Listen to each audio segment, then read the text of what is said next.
Are you ready to find out who you are? And I'm not just talking, oh, I'm Wendy, I work in accounting, I like to knit. I'm talking about who you are on a soul level. My name's Megan. I own Crossroad Network. I also am an independent filmmaker, and I personally work with the parts of the human soul. I consider myself a bit of a soul worker or a soul counselor. And basically what I do is I help people connect to the deepest parts of themselves. About a little over a year ago, I made my first video really talking about my theory on soul fragments, or soul fractals, as I think I called them in that video, but I refer to them now more so as soul fragments because I think it gets the point across a little clearer. And in that video, it actually led me to talking more about the shadow aspect to self, because that is a huge element to what soul fragments are connected to. So please have an open mind and understand that I will be making a much longer, more in-depth video I'll be posting on my YouTube here in the next few months. So if you'll go subscribe to it, the link is in my bio. It'll just keep you updated for when I post this video. But if you're interested in the condensed version, please stick around, okay? I learned how to do this because of severe trauma that happened to me quite literally my whole life. Most of it was emotionally based, and I spent the majority of my life not knowing what was real and what was fake. So in order to heal from a lot of that trauma, and I have a 10-part series on my TikTok right now. So if you're interested in finding out some of what happened to me, it is up. Feel free to go check it out for yourself so that you know I've definitely been traumatized, so certified, okay? But if you yourself are someone who has gone through immense amounts of trauma, this is something that has helped me so deeply. I refer to it commonly, more so, as subconscious healing through self-hypnosis. And I try to teach other people how to achieve the same feats that I have, because I think it's incredibly important that we do not gatekeep mental health care, especially if you're able to accomplish this by yourself with the tools that I give you for free, because I will not be charging for this information. You deserve to know how to heal yourself. I have my Rode Hard and Put Away Wet whiteboard that I will be using to visualize some of this. So the only way that I have found to really truly find out who you are at your soul level, like that deep, intimate level, because I have spent most of my life not really understanding who I was.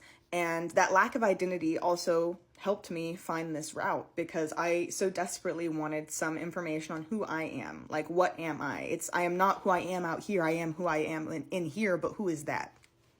And through those questions, the immense amount of trauma and the deep desire to grow, I figured out how to talk to the parts of the self.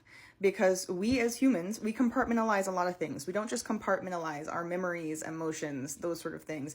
We also compartmentalize aspects to ourselves, which, that can be connected to emotions as well. But the psychologist Carl Jung talks about the different aspects to the self, the shadow self or lower self, and the higher self. And from my experience, we'll get into the higher self, but that is not this video, okay? So there may be another video up soon on my page about the higher self, but today we're going to talk about the shadow, because you cannot fully contact and understand, in my opinion and my experiences for myself and through others. I don't think that you can get the full extent of knowledge that your higher self has unless you have a deeper connection to your shadow aspect, okay? Because the higher self, in my opinion and experience, is the combination of the shadow and the rest of the higher realm of your energy and soul. To just be in contact and sit in the higher self without ever acknowledging, understanding, working with the shadow, I feel like is disingenuous, and does not exactly get you the full rounded information you deserve and need. Because a lot of elements of truth are hidden in the shadow. They're not always seen in the light. Sometimes the light's a little too bright, okay? So you need the discernment the shadow holds. The shadow holds your discernment. That is a part of this whole thing, okay? Real quick visual, higher self, lower shadow self, the yin and the yang. You cannot have one without the other, or it is unbalanced. This is where discernment lives. It lives in the shadow, okay? It's down here. It is not necessarily ingrained up here. And the thing is, the only way to fully discern every message that this gives you is to befriend and understand this part of yourself. Okay? Next part. How to meditate 101 real quick. I don't believe in quiet meditation. Some people do. It works really well for them. If that works for you, great. This isn't about you.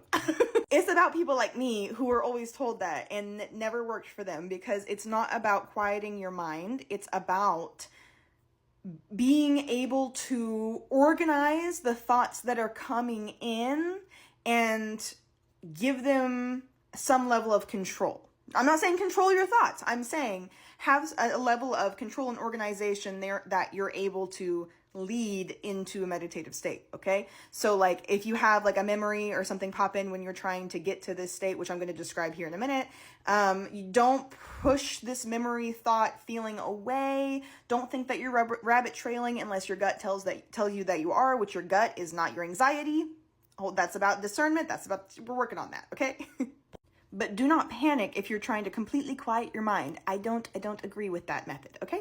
Okay, let's talk about how I meditate, how to achieve that. So you have to achieve something referred to as the theta state. This is the state before you go to sleep and when you're not fully awake. So you are in a conscious, dreamlike state, okay? That's part of the self-hypnosis, all right? That's how you achieve theta. In order to achieve that, you have to make sure a few things are taken care of in your human bodily body, okay? So make sure you have slept. You are not sleepy. You are not tired. You will fall asleep during this if you are tired, okay? Make sure that you have eaten, that you are not hungry, that it is not too hot, it is not too cold. Make sure that temperature is okay. Make sure you've had a potty break. You went potty. You took care of that bodily need, okay? And make sure that you're in a state where you're able to relax. I personally, baths for me. It gets me in a relaxed state. I feel completely comfortable, completely safe. It helps, okay? So once all of these human needs are taken care of, sleep, hunger, temperature, potty break, relaxation, you're able to get into the theta state via this, okay? You lay down, you close your eyes, you slow breaths. If you need some kind of noise or guided meditation, you can do that. I don't like guided meditations because that's a little bit too much control. I like to have a little bit more control personally instead of outside of control, because it's about what's in here, not about what somebody else tells you to do out here, myself included. So if these things don't always work for you and you have a different method, I always want to know that. I always want to learn from you guys as well, okay? So outside of the human bodily needs, spiritual needs, grounding, I have a video on grounding and protection and how important they are. Before you start this work, you are going to ground and protect yourself. Everyone has different methods. You can look up methods to do it online. For grounding, you can imagine yourself as a tree, roots in the ground. I personally had dirt thrown on top of me, and that's how I grounded, and it felt great, okay? But I felt very grounded, connected to the earth and my body. That's very important. You have to be connected to the earth and your own body, okay? Look up methods if you don't understand grounding, or look at my video on it, okay? Protection, same thing. You can do your prayers. That might be what you need. What I need was a visual to imagine all of my energy being sucked back into my body and using it as a personal human saran wrap shield, okay? And then I would push it all out like a ketchup wrapper, okay? I talked about that in my grounding and protection video. Go check that out if you want it to be a little clearer. On to the next thing. Once you have done all of those things, you are nice and relaxed, and the grounding and protection also can help set the stage for that theta state. So please remember that. That's another reason why it's very important to do, okay? I cannot stress that part enough. If you are not grounded, some of the information in there and protected, you may not be able to interpret fully. I'm not saying it won't be correct per se, but you may not be able to fully understand it. You might panic. It's just not ideal. Protect yourself, ground yourself, please. Then you're going to start, once you're in there, in the blackness of your own mind, you're going to give yourself a command. I would like to enter my subconscious realm, is perfectly fine. I would like to speak directly with my shadow aspect to self, is perfectly fine. These verbal commands inside your head or even externally, but inside helps keep that dreamlike state, will work, okay? Super quick recap. Higher self, shadow or lower self. Today we're working on the shadow or lower self. Two halves to a whole, but you got to start somewhere. So we start below as above. So below kind of vibe, right? So in the last part, the last thing we talked about was you got fully into your meditative state and you gave yourself a command. You said, I want to access my subconscious realm, or more specifically, if you're trying to reach your shadow, you need to be saying this specifically. If you don't just want to dive deep in your subconscious, which you can start there, but I highly recommend starting with shadow retrieval. So let's talk about shadow retrieval, because if you know anything about the soul fragments I spoke about in the videos I've made prior, this is important. The shadow will help retrieve some of the soul fragments you have left behind, okay? It is a very important tool. I highly recommend starting with it. And before you even start on it, you better be journaling. You better be doing like recording yourself talking to yourself a lot, communicating with your inner world externally first. Then going in like this, it'll be a lot easier and you'll have a basis to go off of, okay? You'll already have some understanding and processing you've done. And I highly encourage you to take notes as you're doing these things and make sure you record everything, whether it be verbally in a recorder or whether you write it down in a journal or whatever you do to record this kind of information. Whatever meditation happens in your head, every detail, write it down. Don't care if you don't think it's important. If you thought it was interesting, weird, make a note of it. Write all of it down. It's important. So once you ask to access one of those realms, most people will have a method of transportation that shows up. There is one that's already recorded, and I don't remember who it was that recorded it. I was actually told about it when I explained that when I did it for the first time, I received an elevator. Okay? Then they were like, oh, there's a book that talks about this, and take a little staircase down into your subconscious. Didn't even know it was a thing prior. Okay? Didn't know other people had this experience, and that it seems to be a similar one. And I've had people who've had boats. I've had people who just walk there. I have people who just appear there. But a lot of people tend to have a method of transportation. Mine was an elevator that took me all the way down into my subconscious realm, okay? I'm going to tell you guys a little bit about what happened to me when I retrieved my shadow for the first time. I'm not going to tell you the detailed version. That will be up on my YouTube channel when I post that longer form video for all this. For now, we're going to do the abridged version, okay? That'll just give you an idea of what you might encounter. Now I've coached a lot of people through their own subconscious areas, and like they'll do the meditation, come back to me, and then I'll help them kind of like decipher a lot of the aspects of it. It also helps me gather data and see what kind of like aspects we all kind of share, what's like an overarching experience. And usually everyone has like a place that they go. I've had someone have like a forest for their subconscious. I've had someone have like a basement hallway with doors. I've had caves. I've had all sorts of stuff. So mine, when I saw mine for the first time, it was inside this big cave. So my little elevator, whoop, ding, stopped at my level. And when the doors opened to it, I saw like this little yellow brick road. Okay, so I walked forward on this little yellow brick road, very, fairy tale. And I started walking down it, and it was very misty, like out in this cave, and I was like looking around, and I started noticing these cool little like portals that were like to the left and the right of the walkway I was walking on. And when I looked closer at the portals, it looked like they held memories inside of them. Okay, so as I was walking down this yellow brick road, looking at my little memory portals, I also had made a note while I was in there, because like, it's like you have different versions of yourself. You have the one that's physically in that realm, that's like walking, interacting, talking, etc., doing a lot of that work for you. And then you have your conscious human ego self, who is like making note of and watching a lot of it, observing a lot of it. You tend to be an observer. When people say observer of your thoughts, this is like a good example of that.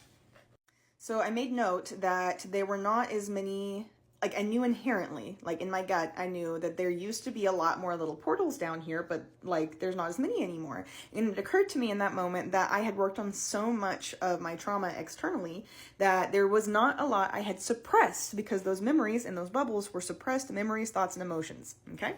Here is my visual. Here is my yellow brick road from my elevator. This is my castle. I had a castle. Not everyone has a castle, evidently. I had a castle. I don't know why, but I did. Okay, I feel like it's important. I made note of it. It might come back up. Who knows? It might be relevant again. So when I walked down my yellow brick road, I avoided the portals because I knew that if I touched one, that I might jump into one, that I might get sucked into one, and I might get sucked into a memory and get sidetracked, okay? And you can do that. You can totally interact with these things. I knew someone who had a wall of picture frames and pictures, and they could touch a picture and go through it into a memory that was associated with that picture. Like I said, there was a hallway with, somebody had a hallway with doors, and they could open the doors and go in through there. Like, there are methods that everyone has that they, you know, have their own personal version of, and you will too. Everyone is different. Everyone's going to have their own thing going on. So for me, so look out for the memory portals, picture frames, doors, whatever. They're there. They exist. Most people tend to have them. Some people had, someone had a tree, like multiple trees in their forest. You touch the tree, you go into the memory. So it really just depends on the person and their experiences and what they prefer, I guess. But subconsciously, we all have a place we store things.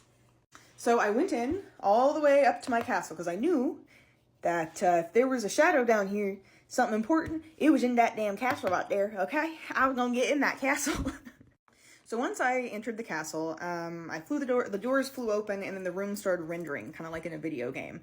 And I could see like an alchemist station, like around the side of the walls, which is fascinating because that's kind of what I'm doing now, is like working on emotional alchemy for other people and for myself, that's my whole thing. So that's pretty cool. And then of course I didn't know that at first. Like, I didn't understand, it didn't become relevant into my life until like over a year later when I started understanding more about myself. Was the beginning of it. And my shadow was standing there, and it's really weird. Let me tell you, I've gotten used to it now, and even in the moment, you're kind of like, okay, this is normal because it feels normal in that space. But like when you get out of it, you're like, it's kind of weird seeing multiple versions of yourself running around. It's kind of abstract. It's kind of strange. Okay.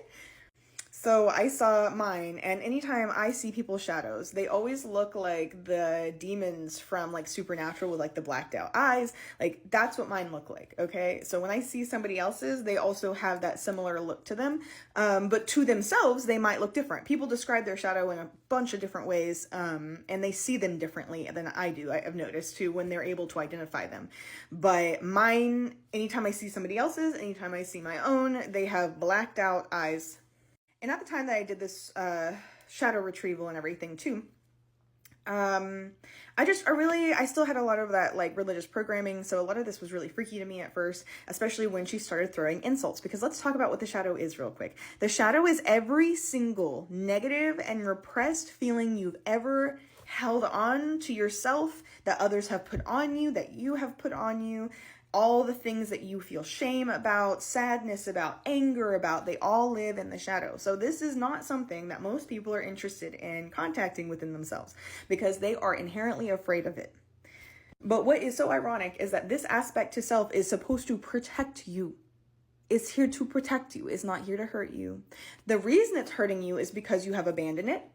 You don't want to talk and find out what it needs.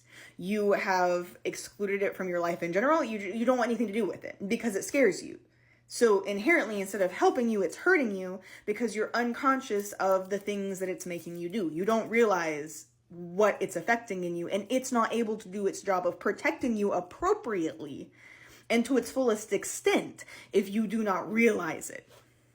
So mine was throwing insults. Mine was telling me everything I'd ever done wrong, which was a lot. And if you watch my 10-part series on all the trauma that happened to me in my early adulthood specifically, you'll see why I had so much shame and upset at myself and why I was so mad at myself. Okay, so we hold on to these feelings, especially when they are us feeling them about ourselves. We hold on to them very strongly. So dealing with it is inherently freaky. It's pretty scary to most people. So doing this, number one, if you've committed to doing this and you're like, I am going to meet this aspect of myself, thank you so much. Thank you, not just for me and you, but also for the world, because that will make a change. That will change the world, is you starting this process for yourself. Because once you start realizing who you are, it is a chain reaction of other people wanting to know how you did it. In the last two parts, we talked about how to meditate and get into this space to meet your shadow aspect of self. The last part, we talked a little bit about what the shadow was and its function in your life. This time, we're going to talk about how to pull it up to conscious mind. So we're going to finish that story. And then I want to talk about something that I have referred to as shadow guardians, and explain a little bit more about what they are, because I found a new insight about them and we haven't talked about them at all. So stay tuned. So last we left off in my story, my shadow was yelling at me, insulting me, and I started getting really freaked out because at that point, I had no clue what I was doing. All I knew was I was supposed to get in there and talk to her, and that was it. I didn't even know what she was going to look like. I didn't know how she was going to react. I did not know anything, okay? I had no mentor. I still don't have a mentor. I am figuring this all out on my own with my own ability to research and experiences for myself and others. But when I started getting nervous, long story short, I did wind up having some backup that came in, okay? Because I almost chickened out and left. I was like, I don't know if I can do this. I just don't know. I don't know if I can deal with myself treating me like this. When in reality, that's how I kind of had treated her for a long time. So like, it's fair. She was right. I'm just saying. So basically, I had some loved ones and even parts of my own earlier selves that came in to support and love and reassure me. And, that was very beautiful. It made me cry. I realized how loved I was. And then I looked back at myself and was like, why do I hate myself again? Why am I doing this to myself? Why do I do this? And I gave love to all of myselves. The ones that showed up to defend me, I gave love to them. I gave love to my present self. And then I gave love to my shadow self. And I asked her, well, I apologized to her. And I said, I'm so sorry that I haven't been listening to you, and I would like to start listening to you, and I would really like you to come up to conscious mind with me and be more present in my day-to-day life, and I would like to learn and grow from you and with you, and I would also like to give you a job, which is very important. Because one thing we're not going to do is become only our shadow. Do you hear me? I mean that. It has happened to me when I wasn't realizing it was happening to me, and I found out through some of these meditations when it did. Do not give that aspect of yourself permission and full reign to be the only aspect of yourself at play. Do not. And I mean that. That is a genuine, not fear-mongering, warning. Okay? Because some people are walking around right now in only that aspect. And while I love that aspect, and I will fight for that aspect, and I will transmute myself and others who have that aspect to a less volatile version that can be worked with in its true purpose, in an unhealed, unkept shadow that is allowed to have full reign and rule over your life, is a dangerous, dangerous act, and you should never, ever do it. My personal opinion. Okay? Okay? Do what you want. My personal opinion. Now, to bring it up to conscious mind, really all you have to do is ask it. And that is what I did. And like I said, I gave her a job too. And the job was, I said, you were not allowed to do anything toxic or inappropriate or, lash out at people. You cannot do that. What you can do is be my investigator. And I told my shadow I wanted her to investigate anything I was suppressing going forward and do not allow it to be fully suppressed so that I can transmute it in present time and move on. So I don't have more stuff I'm storing away. Okay, that's her purpose. And to protect me in appropriate ways when she seems fit to do so, because boundaries also live within that aspect. And she will be holding my boundaries. She's very good at that. She has taught me a lot, okay? But before we move out of the meditative space, because I cleared out my subconscious, asked anything that was not from me and from others to be evacuated from that space, no longer sit in my space. And then I asked her to come up to conscious mind and be with me and to, that I loved her and I was sorry and I will be listening to her from now on. And that's what I've done since that moment. I want to say that. There have been moments of trying to re-repress, and let me tell you, she has let me know that's not going to happen and that we will not be doing that. And she's right. When you notice yourself going back into old patterns and you're suppressing that part again, you're like, ah, whoops, I was having some mental health issues and I was like, I wonder why. And it was because I was trying to re-repress that aspect, which was not what needed to happen. I needed to acknowledge it and find out what she was trying to tell me, because they will let you know when they have something to tell you, and you just have to be the observer of your thoughts and not allow them to take control of you and be like, I wonder why that's happening. Let's find out. Be curious. So like I said, before we move out of the meditative space, there are a few creatures that have shown up for people. Mine actually showed up in real life, which is what my film Mirror is about, is when the shadow decides to let you know outside of your body that it's here and it wants to talk to you. But a lot of people, and mine showed up as something the man on the stairs. If you heard that story from my page or you know anything about that, it's on there. When I saw my shadow in person for the first time, I think is the label or something. But I talk about the man on the stairs, and that man on the stairs was an aspect that looked like my father and my ex combined, because they, at the time, scared the poop out of me, and I was repressing a lot of emotions and trauma that happened due to them, okay? So I call things like that shadow guardians, and I'll tell you why. When other people who've done these meditations do them, a lot of the times before they even get a chance to meet their shadow or bring it up to conscious mind, they kind of have to like defeat these like bosses, these like shadow guardian bosses. And defeat's like a loose word I'm using, because again, we do things with love here, and that is literally the only way to fix so many things. It was with love, boundaries, discernment. So a lot of people I have noticed, myself included, have these little like aspects that are projected outward for us to look at and interpret. So like I knew someone once who, when they went in to find their shadow, they were given like a creepy nun, okay? And that was an aspect that they had to work through internally, okay?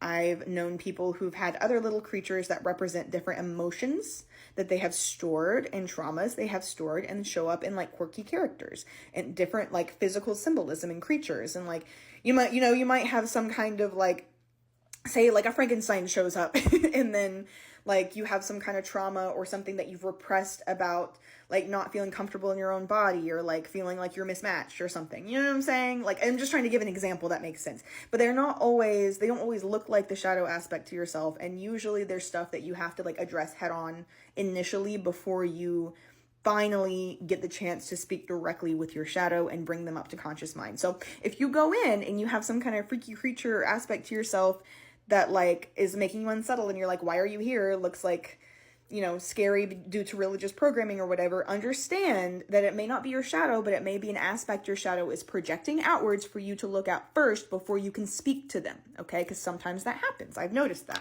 So once you come out of that meditation, regardless of what you've done, if you just had some shadow guardian interactions, now have some stuff to write down and work through that, do that, come back in periodically to see if you're ready to meet your shadow head on, okay? Because things change all the time in your internal space. Believe it or not, you are always growing and evolving as long as you're allowing yourself and giving your permission for yourself to do so. So once you have moved that aspect of self, that shadow aspect of self, from unconscious to conscious mind, the next thing you need to do is give yourself a lot of grace in the physical world. A lot of time and recuperation. Imagine that you're sick and healing, okay? Do not overextend yourself. Do not take on more than you're ready to take on right now. This is a time of healing, okay? You literally, you just went through an internal battle and you're bleeding and you have a cut that needs to heal, okay? It hasn't scarred up yet. You have to let that heal up, because learn from my mistakes. I did not. I kept going and I took on too much, and I wound up in an incredibly dangerous mental health state. Do not do that to yourself. That's not worth it. Give yourself time, give yourself grace. This is not something to take on lightly, but it is something to take on and be proud that you did it, okay? I would love to know your stories if you wind up doing any of the things I've suggested here to pull that shadow up to conscious mind. I would love to hear your personal stories. Please feel free to stitch or message me privately or in the comments below and tell me your story. I would love to know. So if this helped you, also let me know. I'm going to be doing a longer one, like I said, on my YouTube. So please go and subscribe to my YouTube so that when I do post that longer one, because there are so many other aspects to the shadow I haven't even mentioned here. Okay, I have learned so much in 2 years and I want to tell you guys about it. So just go ahead, subscribe, and stay tuned and watch for that video. I will let you guys know on here too when it's uploaded. Thank you guys so much for listening to all of this. I hope you'll have a great rest of your day.